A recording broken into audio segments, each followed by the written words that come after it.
I will kick things off with some introductory comments, set the stage for our presenter today, who's Emerson Andrews. And Emerson is also joined by Amy Brunvard, also from University of Utah. So they will be sharing their expertise and insights with us shortly. To get things started in a good way, I would like to share a traditional territorial acknowledgement from where I'm sitting today, which is in Calgary, Alberta, Canada. And I'm Rochelle Haddock in the event we haven't had a chance to meet.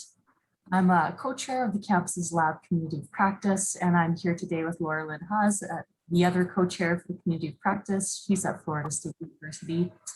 And I would like to acknowledge the traditional territories of the people of the Treaty 7 region in southern Alberta. This includes the Blackfoot Confederacy, comprising the Siksika, Piikani, and Kainai First Nations, as well as the Tsuut'ina First Nation and Stoney Nakoda, which includes the Chiniki, Bears Paw, and First Nation. And it's the city of Calgary, where I live, is also home to Métis Nation of Alberta, Region 3. So I encourage all of you to consider and contemplate the traditional territories where you live, work, and play as well. And you can feel free to share them in the chat if you know the traditional territories upon which you sit.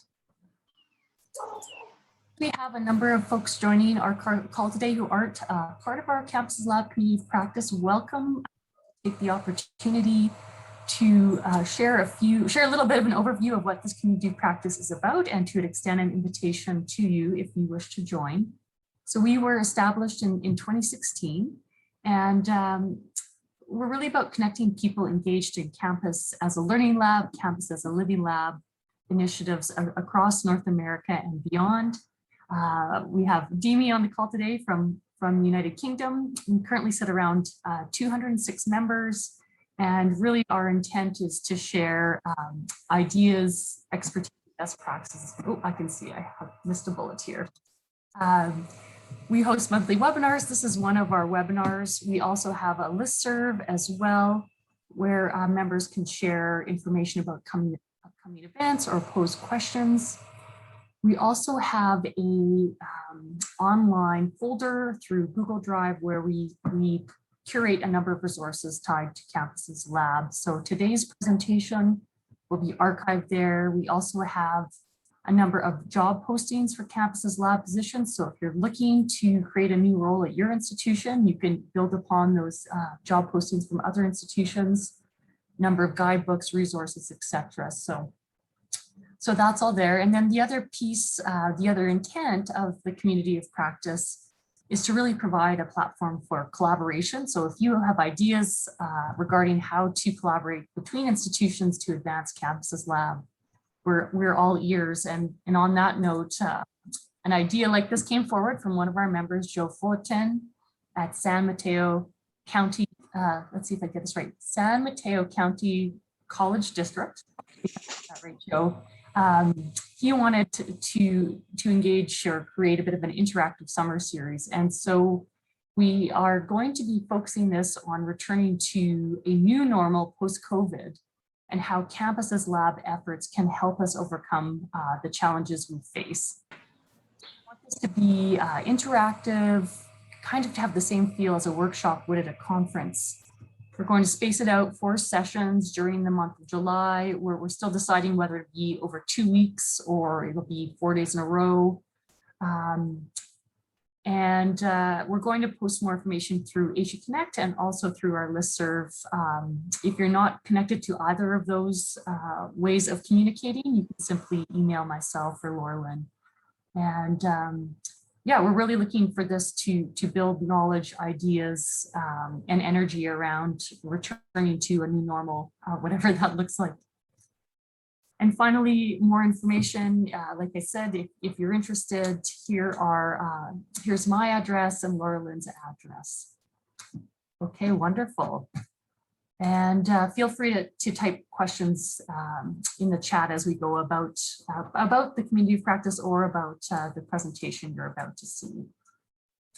So once again, welcome. I see people keep entering, sharing in the chat box and entering the call. Great to have you here today. I'd love to introduce our speaker, who is Emerson Andrews. And Emerson is the Sustainable Campus Initiative Fund Manager in the University of Utah Sustainability Office. He helps students conceive of and execute sustainability projects on campus and in the surrounding community. In his free time, Emerson writes climate fiction and music. He was just sharing that he's completed his first novel, which is really exciting. And also joining him, and my apologies, Amy, that I don't have a photo for you, is Amy Brunvard, who is an academic librarian at the University of Utah as well. So at this point, I'm going to pass it over to Emerson to begin his talk. Perfect, thank you. Let me share my screen real quick. Find the appropriate. There we go. All right. So thank you, Rochelle. Thank you, Laurelyn. I really appreciate this opportunity to sort of speak about what we're doing at the University of Utah. I'm really excited that Amy Brunvard was able to join us. She's an academic librarian that's actually embedded in the sustainability office. So she's been doing a lot of work, not only with this repository effort, but she helps with our stars and other things like that. I'm sure she can fill in the details much more comprehensively than I can, but she was sort of integral in this work. So I was really happy to have her join us. In terms of just land acknowledgements, I'm in Salt Lake, and the University of Utah occupies 3 different territories: the Goshutes, the Shoshone, and the Utes. Just really give space to that. I think it's important. And yeah, today I'm going to kind of talk about the larger Campuses Living Lab framework at the university and what we're building towards, but really why sort of archiving all the work that's been done is integral as sort of a foundation to continue the work that we're proposing in the very near future. So I'm going to sort of give an overview of my approach to it, sort of trying to coordinate the larger pieces, giving some definitions just to inform how I think about campus as a living lab. And then Amy can go into sort of the more fine detail of what it looks like to actually create a repository. Who did she have to work with? So what are the mechanisms that she's using within the library system at the University of Utah? So you've seen both of us. I'm tending to think of campus as a living lab, at least from the sustainability office, in a number of different ways. I think the phrase that I focus most on is co-production. Really the co-production of knowledge that sort of acknowledges that we have really big societal challenges that we're facing, right ahead of us, and that we really need to have a concerted collaborative effort to address these as sort of leaders in thought and leaders in experimentation as universities. And I think this really has the potential to transform how university work is typically done. I think, and it's not the case everywhere, I think, depending on where you go, but a lot of university work tends to be siloed. And the beautiful thing about campus as a living lab is because you're focusing on an issue, it kind of horizontally cuts through all those silos, because you're focusing on an issue that naturally has different input from different areas on campus. So when I think of a living lab on campus, I think of 3 sort of components. One, it's geographically or institutionally bound. So in this context, the University of Utah. And it's all about conducting internal experiments or making sort of physical alterations to campus by using campus assets, whether that be operational, whether that be community partners. I think there's a lot of opportunity for that to play out. And then I think this is the most important piece, as it's connected with what we're focusing on today, is that they focus on iterative learning. So this is something that happens again and again and again. It's not like we do one lighting upgrade and great, we're sustainable. It's a much more comprehensive continuing process. And so when I think about all of that, I think about, what do I need to do to start making those ideas a reality? They sound really great in a couple sentences, but first is we needed some documented strategies. We need to identify what assets can be used, where we have funding. We need people who are thinking about it, like me and Amy and some other faculty on our campus. And then I really need to think of that as a stakeholder group in general. So in terms of having administrative buy-in, there are 2 places at the University of Utah that really outline the focus on campus as a living lab. So our first is strategy 25, which is 2025, and it's connected to educational futures. And that's really just how are we refreshing the university's Utah academic goals, like campus-wide. These are pretty high-level goals, and I am really happy that interdisciplinary living lab is one of the key ideas and strategies in the generate knowledge section of that strategy 25, and that we actually want to have measurable outcomes and increase support for interdisciplinary research partnerships between main campus in solving these specific type of issues that I think Campus as a Living Lab is really geared to think about.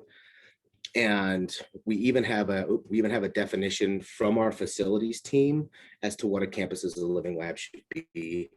So what that really has provided us is this a document foundation to start making all these connection points. And I am really grateful for that. So and I don't think these necessarily have to operate in that order. I just tried to draw a web on PowerPoint and got ceaselessly frustrated. So we got a cycle. But I think there's sort of a core group of how Campus as a Living Lab is working out. So there's the administrative staff like me and Amy who are sort of making sure that we provide the connective tissue. There's the faculty who are really good at understanding what they need for their courses, what sort of research projects they're gonna develop. And then there's the operational staff. What sort of funding do we have? What sort of stuff can we actually experiment on? Is there space on campus? Are there projects that are currently ongoing? And all of that is really catered towards creating a co-production sort of co-curricular student experience that is Campus as a Living Lab. So I figured this question really best frames what we're talking about. And I'm gonna sort of talk a little bit about this question before I hand it over to Amy, but how can we foster real change on campus? I think it's great. I think a lot of the times when I'm in these sorts of webinars or when I'm meeting with people from peer institutions, there's a lot of ideas flowing around there. There's a lot of sort of established best practices or this is what it should look like. But as I've been working at the University of Utah, there's a couple things that have continuously come up. So just this last semester, I got the go-ahead from our Chief Sustainability Officer to start a Campus as a Living Lab advisory team that was comprised of not only me and members from the Sustainability Office, but also interested faculty and operational staff so that we can come together and talk about sort of a collective set of needs. We can sort of chat back and forth about what we expect and what we envision when we think about Campus as a Living Lab projects. And we can sort of together build a definition of what that might think of, because as it stands traditionally, and it's understandable, operational staff are trying to get their job done, thinking about sustainability or these extra sort of aspects of their work isn't something that they really consider unless I think it's brought to them in a way that can provide sort of an asset to them as the university. But what I've really enjoyed about part of this process is this number of operational staff have come to me and said, hey, we may be trying to keep the buildings running, but we have to remember we're at a university first and that we're really trying to craft the student experience. So they've really starting to buy into the fact that their work, while it might be seen sort of as a behind the scenes style of work, is sort of coming more to the forefront and being utilized in classroom projects. And we're really starting to understand how to make some of those connections. In a lot of these conversations, there's a lot of issues, barriers that have been identified, but I think one of the ones that continuously has come up this whole semester, and it was actually really exciting to me in concert with this conversation, because I think it, for me, reiterates why I think having a good archiving system is important, because of all the reasons that Amy's going to tell you, but identified from all sides of the board is we need to know what's been done before. We need to know what's currently being worked on, and we need to know what data and sort of assessments have already been published about campus. And I was like, great, we have this archive. Now it's about building the parts and pieces that make that possible, because a lot of the time we're talking about student work, and Amy will go on about this in detail, but there's some permissions. I can't just take all the student projects that were done for a course if I don't have explicit student permission to use their work. So how do we draft contracts? How do we get faculty thinking about that from the outset so that these operational teams who are letting students come into their area, their field of work, and really do some research, do some assessment, or even participate in some of the projects, there's sort of a feedback loop of all the information that was learned so that we can sort of build that iterative process. We can know what's happened before, we can anticipate what we might need in the future. And the more we converse as a group, the more I realized that what we had talked about earlier on in the year at the sort of virtual ASHE was really relevant. We needed some space where students, faculty, and operational staff can collect data so that we can all be operating off the same page. That doesn't mean it's perfect. There's a lot of work to be done, but what I'm really seeing is that's becoming an important part of the piece to sort of all that beautiful collaboration and co-production. If we don't know what's been done, then we're sort of spinning the wheel back around again. And I don't think that's what needs to happen. And I think the more we sort of cut through those silos and the more we start to establish shared expectations, the more this becomes even more valuable. So I will chime in as needed. I'm going to sort of pass this on to Amy. If you want to hop on the screen there, Amy. That's good. I think you have control of the PowerPoint though. Yes. So I'll tell you when to switch. So what Emerson was talking about is that when students are working on projects that use the campus as a living laboratory, they're on campus for maybe 4 years and then they cycle out and a new group comes. And that creates a problem of saving institutional memory of what happened and why it happened.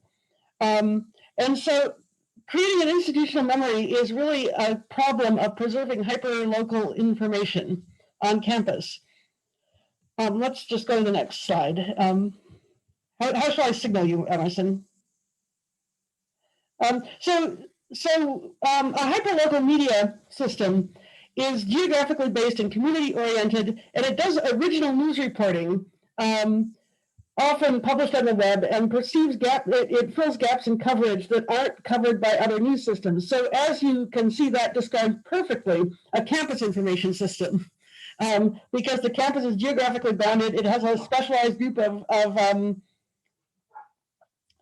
community of interest. And when we say promote civic engagement, that means campus engagement, right? So what we're talking about is a media system that probably already exists on campus. Next slide. So often the terms hyperlocal and community are used synonymously when we're talking about a media system. So when we talk about the campus community, this is who we're talking about. Next. So the Sustainability Office has a role to create and preserve this hyperlocal information that creates an institutional memory about sustainable change on campus. There's probably somebody in your sustainability office that's responsible for outreach and communications, which is described in your STARS report if you do one. And they're producing news stories and press releases, reports that go into the campus archive. They're doing some kind of social media probably. And then there's the campus as a living laboratory, which is advancing campus sustainability. And a lot of that is actually student work. It's things like dissertations and theses that focus on the campus, project-based classes, projects funded with, Emerson runs a grant program where students can request grants for campus as a living laboratory projects. And so those projects advance sustainability. Honors projects are often focused on campus and undergraduate research. So all of this stuff that uses campus as a living laboratory is kind of falling outside of the formal communication system. The library probably has the dissertations and theses, but the projects, maybe not so much. Next slide. So the first thing that I would say to people in the sustainability office is use the hyperlocal news system that exists. You probably already have things like alumni magazines, office reports that go into the campus archive, reports that are issued by your office. Faculty members may be publishing scholarly papers about your university, and you should be aware of those. There's probably a student newspaper, right? So all this stuff exists. And if you can get your articles and your sustainability information into it, there's probably already a system to preserve that so that you can look it up later. Next slide. But the STARS report, if you're doing one, if you look at the campus as a living laboratory section, it mentions that these student projects, term papers, and such are an important aspect of campus sustainability. Like, this has been recognized, so we already know it. And so that substantive work is something that's not really being collected because it's not getting published in like the alumni magazine, and it's not a dissertation yet, but it is something that we need to, that documents what the last cohort of students did so that the next cohort of students is not starting from zero. Next slide. Here's an example of what I'm talking about. This is a report that documents a campus natural area. On our campus, we have a creek that runs through, and it's been kind of developed, and we need to daylight it. And so in this report that was produced for students, it mentions the different classes that are using the creek as a living laboratory, including biology classes, honors classes, CMP is urban planning, and civic engineering. So lots of different departments on campus are using this creek as a living laboratory. But if we didn't capture and save a copy of this document, which is not an official planning document, it's a course document, we wouldn't know what the students are doing in this cohort in order to inform the next cohort of how to advance using this creek as a learning, living, natural area laboratory. Next slide. So one of the things that we've done, probably your academic library already has an institutional repository, and so that's the obvious place to put student work. So here is an example of a student report. There was an honors think tank on water that we captured and put into the depository. One of the things that needed to happen for this is that the professor that produced the report had to get permission from the students because students own their work. So Allison mentioned that there's this issue that when you put student work in, you have to ask the students. What that means is that in order to actually capture this kind of work, we have to have a relationship with the professors who teach this kind of class. And luckily, that's not as huge a problem as it seems like, because it turns out there's certain classes that are always using the same areas or where the professors are always assigning some kind of project like this. Next slide. So anyway, okay, this is actually kind of the same thing. This is the U-Space institutional repository we set up. Oops. So we can kind of skip past this because we're talking fast. Okay, so I'm recommending that what you want to do is you want to use existing library and archival services. Make a relationship with a librarian. And the advantages are going to be you'll have technological support. They'll migrate the documents for you. If you try to just put things on your own webpage, what will happen is next time you revise the webpage, those things will disappear. The library can give you a permanent URL that will link to the document, and will also give you metadata, which is cataloging data with keywords and a sort of formalized description of who wrote it and such. But there are barriers. One problem is that student work may not be in a format that's easy to archive. Students like to use various apps and programs to make things, and they're fancy, but they won't work on the library archive, which is probably set up to absorb PDF files and maybe a few other things. You need to get copyright permission from the students, so the professor might need to organize that. There's probably a form for like honors theses or that already ask for permission. You can copy what that looks like. There's no formal process to identify valuable student work. So that's the question that I get asked more often is how do we make this into a formal process? How do we make sure we're capturing everything? We don't. It's all going to depend upon the relationships that we can form with professors and classes. And archivists and librarians may actually resist extra work, but that's okay because the sustainability office is really the party that's interested in collecting this. And so you can help them out by not trying to shove the work on somebody else. You can help them out by collecting it yourself and sending it in. So we have a process where you can submit things to the institutional repository, and we've been working with some student assistants so that I can just show them, please submit this, and they'll do the work to kind of make it in the right format and make sure that it has some metadata. We're using we're using language that we take from the STARS and also from the UN Sustainable Development Goals to try and give it some sustainability language that's recognizable to sustainability people. Next slide. So, oops, wait, there should be one back because, yeah, okay. So this is advice that comes from archivists. So this was an article about archiving student work. And this is, the archivist says, do as much as you can with collaborations, especially where aspects of archival responsibilities can be accomplished by others. So the archivist is asking for help from people who work in sustainability offices, is in fact what that means. Build allies among institutional agents with a strategic stake. That's us again. The sustainability people have a strategic stake in preserving the institutional memory. So you can help the archivists by being their allies. And then the last is the most important thing of all. Do whatever is necessary to create an electronic infrastructure in order to stash away electronic materials that come your way. Capture them, even if you know that issues of data refreshing or migration or emulation cannot be addressed till later. So I do that constantly. I have a little file on my computer and I find something that looks interesting and I'm not sure if we have permission, I'm not sure if it's finished, I'm not sure if it's in the right format, but I grab hold of it and later we have it.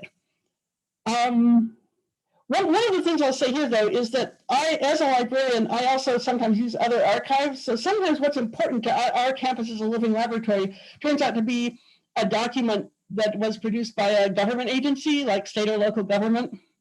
And they have their own archives, which is where people are going to look for it. So sometimes in order to make sure something is preserved, I'll send it off to a different archive where I think it should be. So that's information for librarians, and that's how librarians can help you. But yeah, so what's important is just to make sure you save the thing in case you want it later. And that's turned out to be so valuable to me a couple of times. The thing has vanished completely from the web, but I had a copy.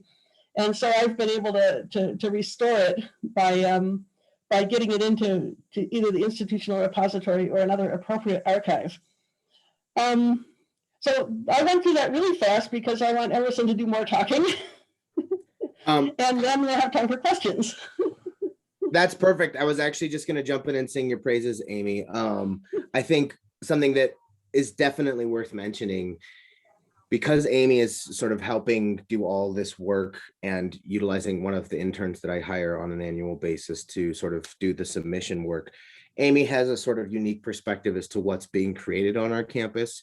And as a result, she's also created a lot of study guides that tend to align with sort of sustainable categories or sustainability focused categories on campus that sort of offer a brief summary of what's already been done on campus and can really help be a guide. So in doing this process, Amy's been amazing and also created some extra tools. So in my job, because I run a grant program, part of any grant that goes out, there's part of the contract that says that we have access to be able to share, talk about your work, archive it. So we really cover a lot of that. But the fund that I run is really a fraction of what's happening. And one thing I really noticed in some of my campuses living lab advisory team meetings with faculty and operational staff is that not many people knew it existed and they wanted to learn how to easier access it, which I think it's also important to communicate that it exists very well. I want to develop some resources on sort of how to use it. I'm sure they're already out there, but just sort of make them very visible on our website so that they can help us in this lift. So this slide is something that we've already done. I think, again, and it's been sort of a reiterative point, is having permission to permission to use and archive student work. I think this has been really a useful touch point in that Campus as a Living Lab advisory group meeting, because we've really discussed mechanisms in which we can make that possible. Maybe we draft a contract, maybe we work with some of the deans at the participating schools so that that becomes part of the process that the faculty are tuned into themselves, and that they can really help utilize this archive as it gets built as also a resource for course education as well. So there's this like feedback loop that's constantly happening, which is what we're really trying to go for. And so what's been really amazing is I tend to think that concepts like Campus as a Living Lab are really amazing, and there's a lot of great work that can go into them, but unless there's somebody on campus who's at least got some chunk of their position carved out to focus on Campus as a Living Lab work, it's really hard to do. So I think that at the University of Utah, my ability to sort of focus part of my time on Campus as a Living Lab administrative work has been really helpful. But I also think utilizing the intern in our office to start processing some of the documents that we already had a hold of. I mean, right now we're currently going through a big climate action planning update. In fact, right after this meeting, we have to go sort of do a progress report based on where we are from our 2010 goals. And so that we as an office naturally have a lot of access to those materials. And so it was really helpful to have an intern be able to make it their job to add all that stuff to the repository so that it becomes a more and more reliable resource. And it's not just a couple term papers here and there, but it really starts to become a comprehensive archive that we can use. And the bottom one is something that I'm actually starting to incorporate with my intern as well, that write articles and reports to capture that institutional history. There's been many times when I'm doing sort of post-year reports that I look at anything that was created either in our student newspaper or through our newsletter to really give some narrative to some of the work that's been done. That's been really helpful in sort of capturing the history of that. But I've also started having my interns write an article on some of the work they've been doing. So a year ago, I had my intern write an article about how do I prepare work for this archive for this specific piece, and that was really helpful. And this last year, my program's going through a big sort of equity and wellness update because a lot of our bylaws are based in some sustainability thinking from like 2010, 09. And we could have just changed the document and not really said anything about it, but it was a really cool process that involved interns from our office. It involved a equity and justice focused community engaged learning course. It involved some input from the Office of Equity and Diversity and Inclusion on our campus. And I think that writing that article really helps capture that story and that show that work's being done through a big collaboration. So there's other spaces aside from just student work, I think, housed within the sustainability office or the offices that are focused on sustainability on campus, if they're lucky enough to have that, to really do that sort of work. I'm going to jump in and answer a question that's on the chat, if that's okay. Go for it, please. So I think, let's see, Rochelle asked, do you have a litmus test for which materials go into the IR and which ones do not from a quality perspective? Some of the student projects are not of sufficient quality to archive, and that's absolutely true. But the kind of student work that we want to archive is typically comes from a class where the students have a lot of supervision from a professor. They're working very closely with a professor to produce a report, such as the water report we saw, or such as the Red Butte Creek daylighting projects. And so most of the kind of stuff we want to archive is the professor is working so closely on it that constitutes a kind of quality control. One of the litmus tests, I would say, is that it's actually about the campus. So a lot of students are producing work that's about sustainability or theoretical about sustainability, but it isn't really focused back on the campus. And so when we're talking about campus as a living laboratory, I think that one of the things we're looking for is things that really describe something that happened on campus. And from that perspective, even if the work could have been better or it didn't really succeed, it's sometimes worth preserving a record that it happened because it still provides a base for the next group of students to see what was done and maybe how to make that go better next time or improve what happened. So one of the purposes of doing it is to preserve the student work to show what students are doing, but another purpose is to actually document what happened. So that even if it didn't work out well the first time, maybe it works the next time when we see when we see lessons learned. Lessons learned is what they say, right? Yeah, thanks for that, Amy. I mean, the reason I asked, a number of years ago, we had an undergraduate course, produced a number of projects for our grad student association lounge. They were looking at ways to make this campus restaurant more sustainable, and their ideas were wonderful, but the reports weren't quite there from a quality perspective. So we had one of our two of our interns basically rewrite the reports so that they would be of good enough, good enough quality to share in our institutional repository. And so I find myself thinking about, is that a good investment of the intern's time versus, how much those documents will be accessed. But I hear what you're saying around, maybe it's simply putting it there and students are building off of, it's not so much about the quality of the product, it's what's captured within the document. Maybe there's a disclaimer somewhere that says, something to that effect, I guess because it's the institutional reputation as well, attached to the document. So that's kind of where I got stuck. So another thing that I'm often looking for is reports that somehow support a STARS category. So we do the STARS, the AP STARS report. And there are things that it asks for, such as it asks for if we've done like surveys of natural areas to see the plants and animals that live there. And a lot of times that's a class project. They send the students out and they set up camera traps or something. And so that's not, the information that we have is sometimes not extremely scientifically done, but that's what there is what the class did. And so if that's the information we have, it's still the starting place. So that's another litmus test, is if it supports STARS. I've been approaching this work from a different angle, again, working with a lot of the faculty members, because I think the more we share those expectations, both in terms of what should go in the archive, but what's useful to campus operational staff, I feel the more and more the professors who are working in those sort of project-based courses, because, it's usually, I'm not saying that there aren't people that are learning about it and participating, but it's usually a certain set of actors. Like I can name pretty readily the professors I know who are engaging in this type of work every semester. And so I've really built relationships with them to sort of how to set expectations for your students as they're drafting the work.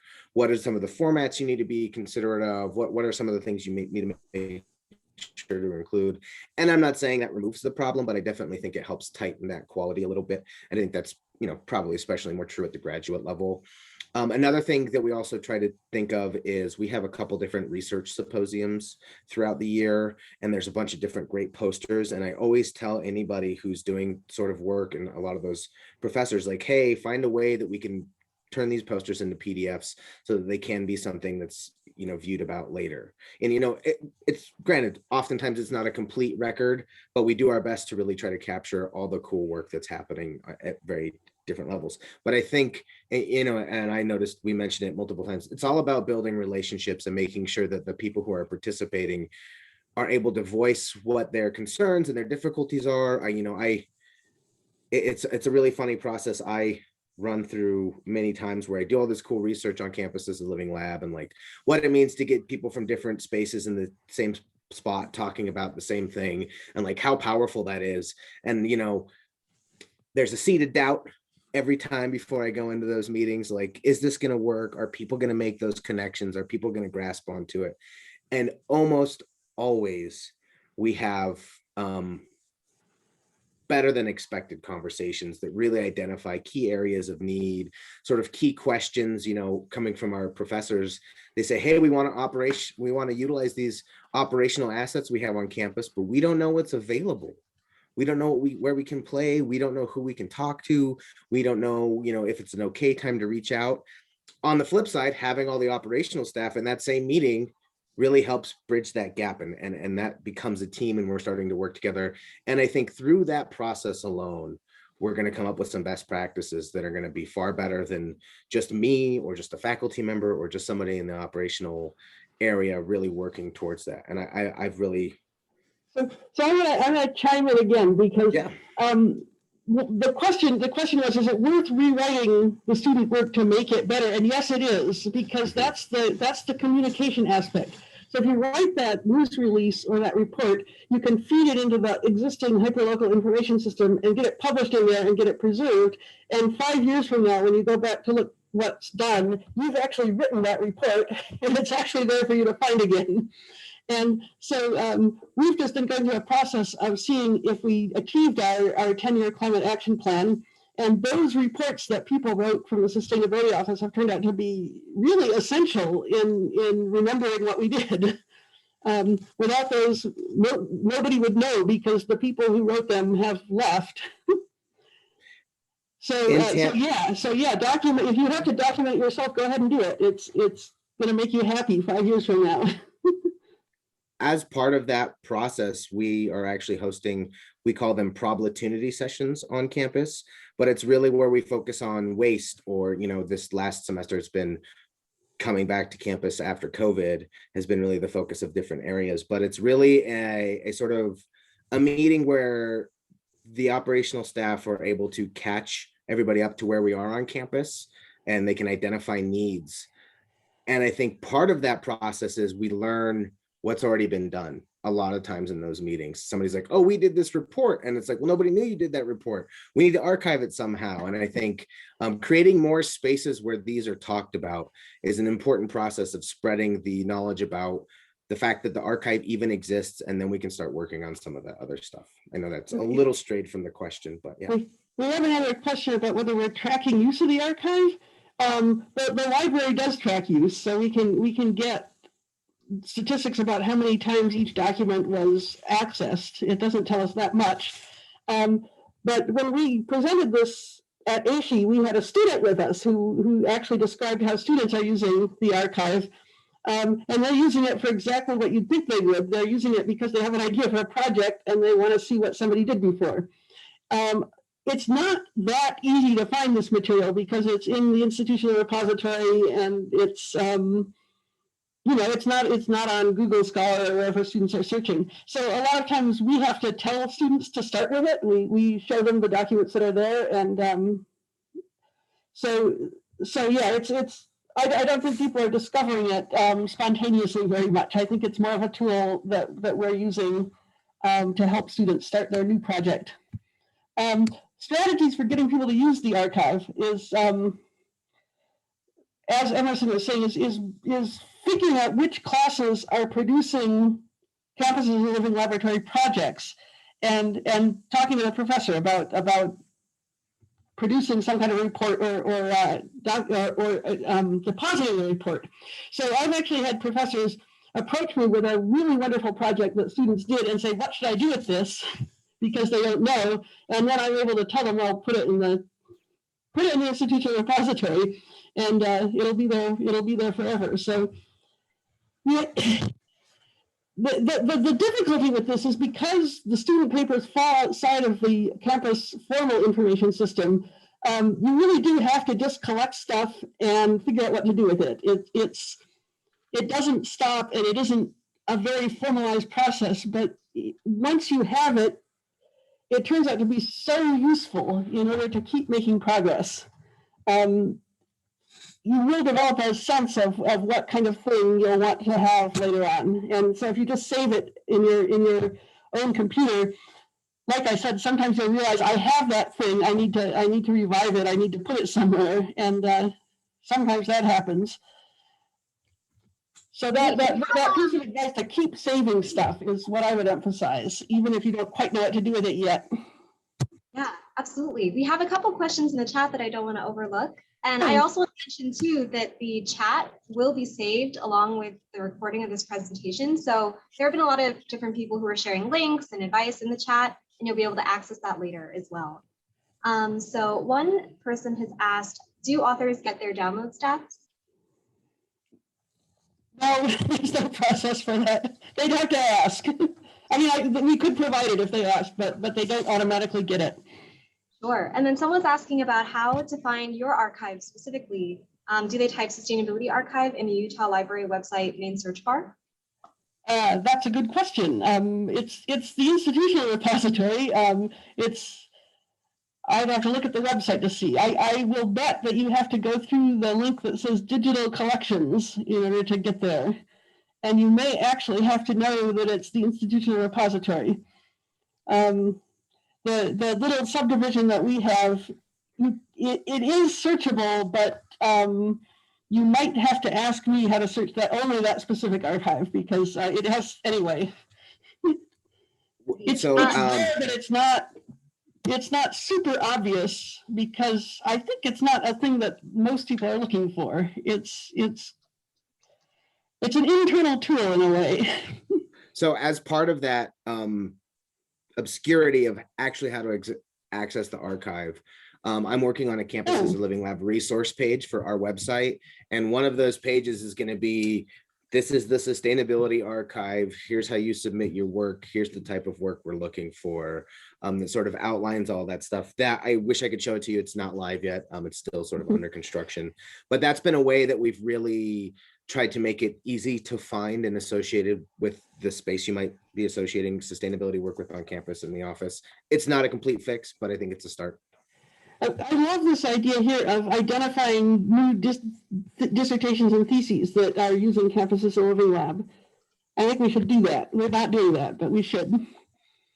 Great. We have another question here in the chat, and I also have a question of my own too, which I'll follow up on after. But has anyone done archiving of sustainability efforts for each building? For example, a systematic way of keeping track of the age of roof, windows, when buildings were insulated, efficiency of heating systems, etc. So on our campus, our sustainability energy director is actually working on a lot of that archival information and really sort of identifying what we have and what we don't have. For many years, it's sort of been this push-pull to get metering data and to have energy transparency and to have a bunch of sort of dashboards where we can look at sustainability relevant data.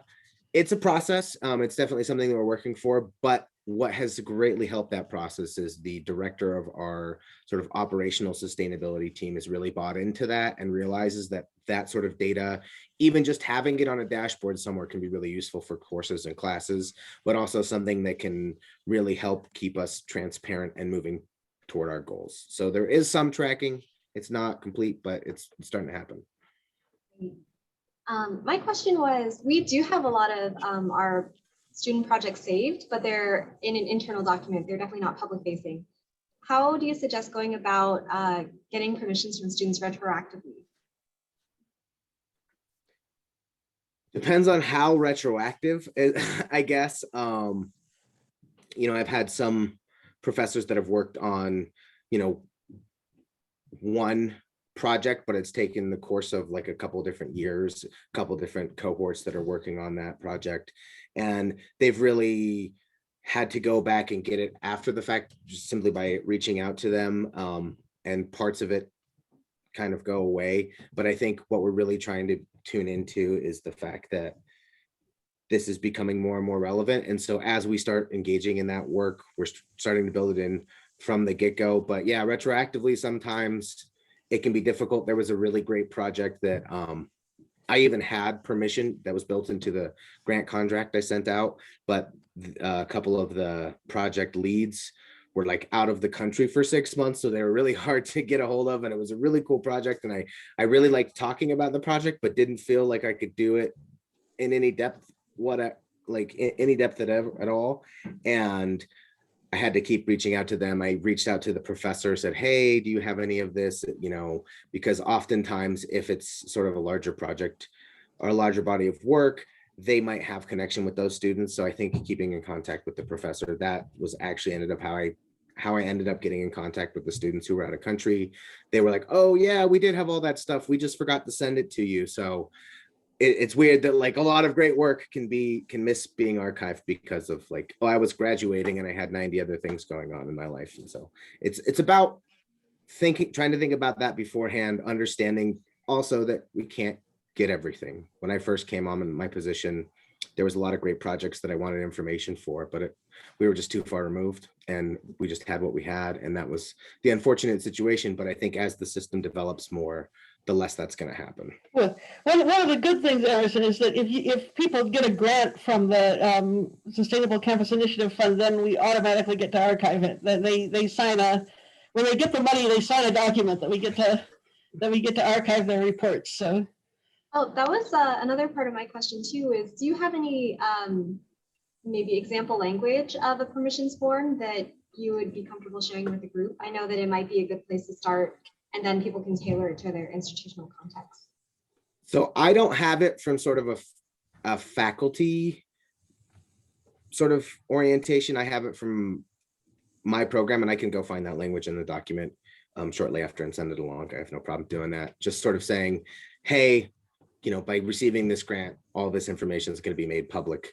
And we, luckily, because ours is student fee funded, we sort of hammer on that transparency. Just like that's a really important part of getting student money, is that you need to report back to the student body.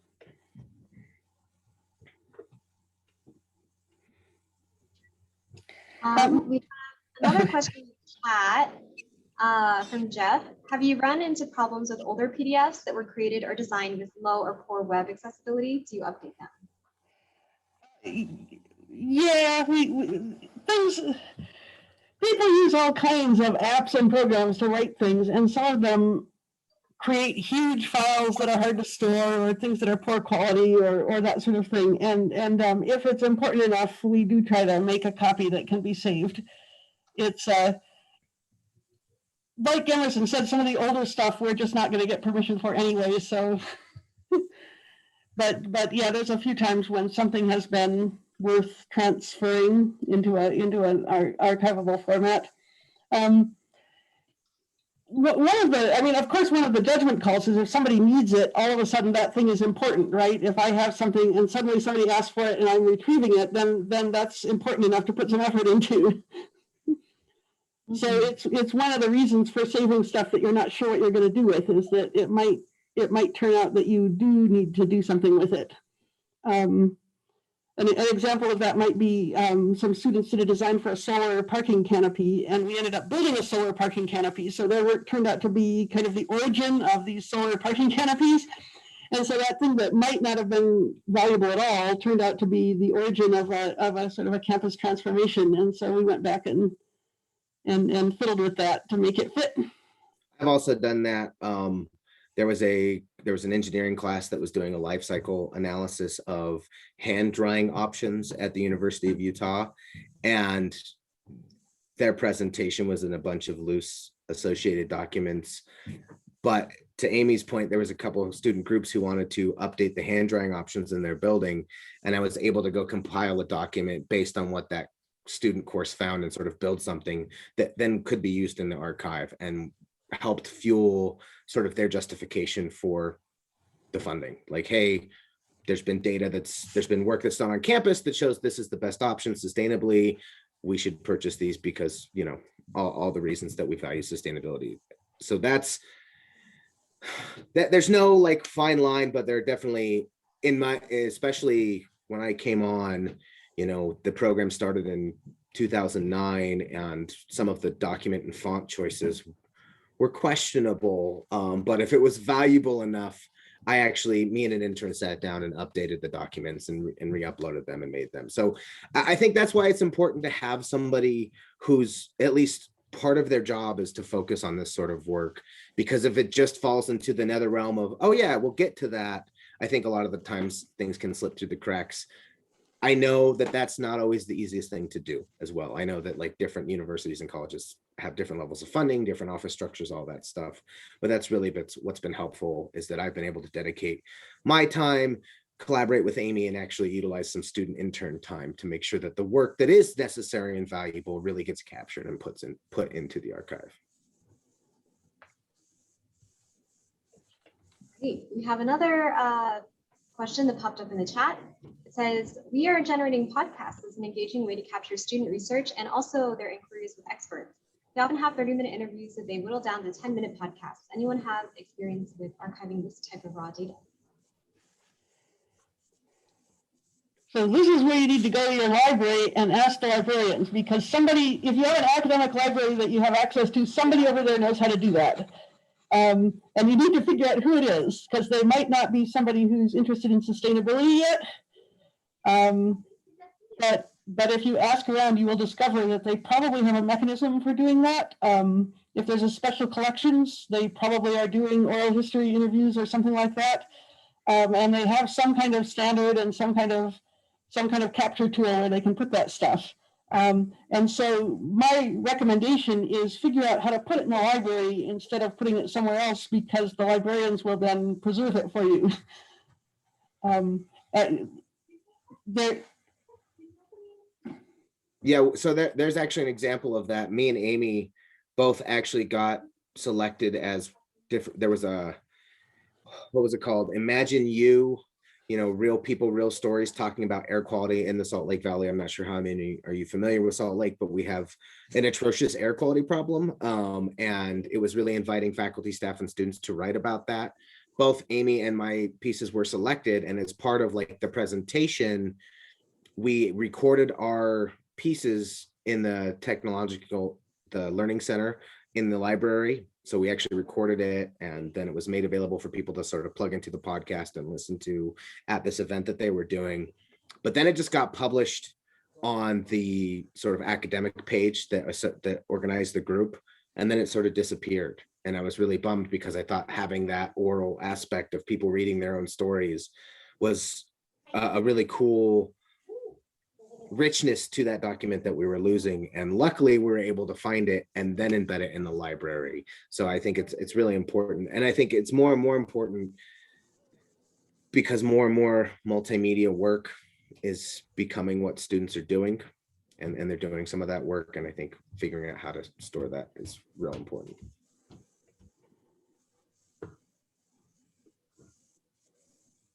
I have a big picture question, if there aren't any more coming in. What would you go back and do differently if you're setting down this path to establish your archive again? Or maybe, maybe you wouldn't do anything differently, but I'd love to hear that too. I would have been more explicit and candid with professors from the get-go. I felt like I really didn't have that opportunity until some of the larger committee meetings, even though I already had relationships with a lot of the professors I was working with anyway.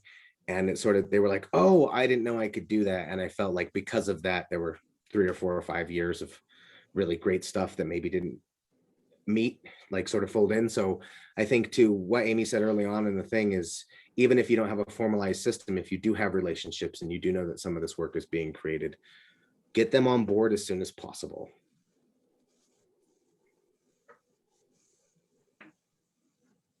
What about you, Amy? So from my perspective, one of the things that's a little bit difficult is to get buy-in from librarians and archivists who are not used to thinking of student work as something they should be paying attention to or saving. Student work is just an exercise that goes away. So I probably would have made more of an effort earlier on to try to establish why this is especially important for sustainability, because I don't actually think it's important for most student work. I think this is a specific, the campus as a living laboratory is a specific case where something that's usually not worth saving all of a sudden becomes valuable. Typically, until it's at the level of a dissertation or thesis, it's not really that much worth saving. But the fact that we're talking about our own campus and that there is not really any other source of this hyperlocal information aside from our own reporting systems means that when students do work that focuses on our hyperlocal space and our community, this is one of the few places where you can get it, right? We can get it from our publicity people, our PR people, and if we write it ourselves. So we have this source that we're not utilizing because it's usually not that useful. I mean, when I say usually not that useful, like if a student writes a research paper on something, it's not worthy of publication in a scholarly journal usually, right? It's student work. It's kind of naive. It isn't totally supervised. But when it comes to campus as a living laboratory, things change because they're using they're reporting on our space and they're uniquely doing it, right? So I think that might have come out wrong the first time I said it, but. Something that I've been doing is we have the privilege of having a sustainability education director that's embedded in our office, and that's a faculty member who's got like a quarter-time position in our office to really help develop sustainability curricula. That could be from like course designations to project-based stuff, but they also meet with the committee who sort of guides learning outcomes and educational goals. And I wish I would have tuned in with them earlier about the archiving process, because I think they could have had a lot of great answers, just because they know the world of faculty and academic administration way more than I do. And their insights have been useful just in the last 2 or 3 months. And I really wish that I would have had the opportunity to talk to them earlier. Because there's committees out there that are guiding what curriculum goes where. And I think talking to the professors as well as those committees that are sort of helping guide what we're trying to learn on any given instance is really important.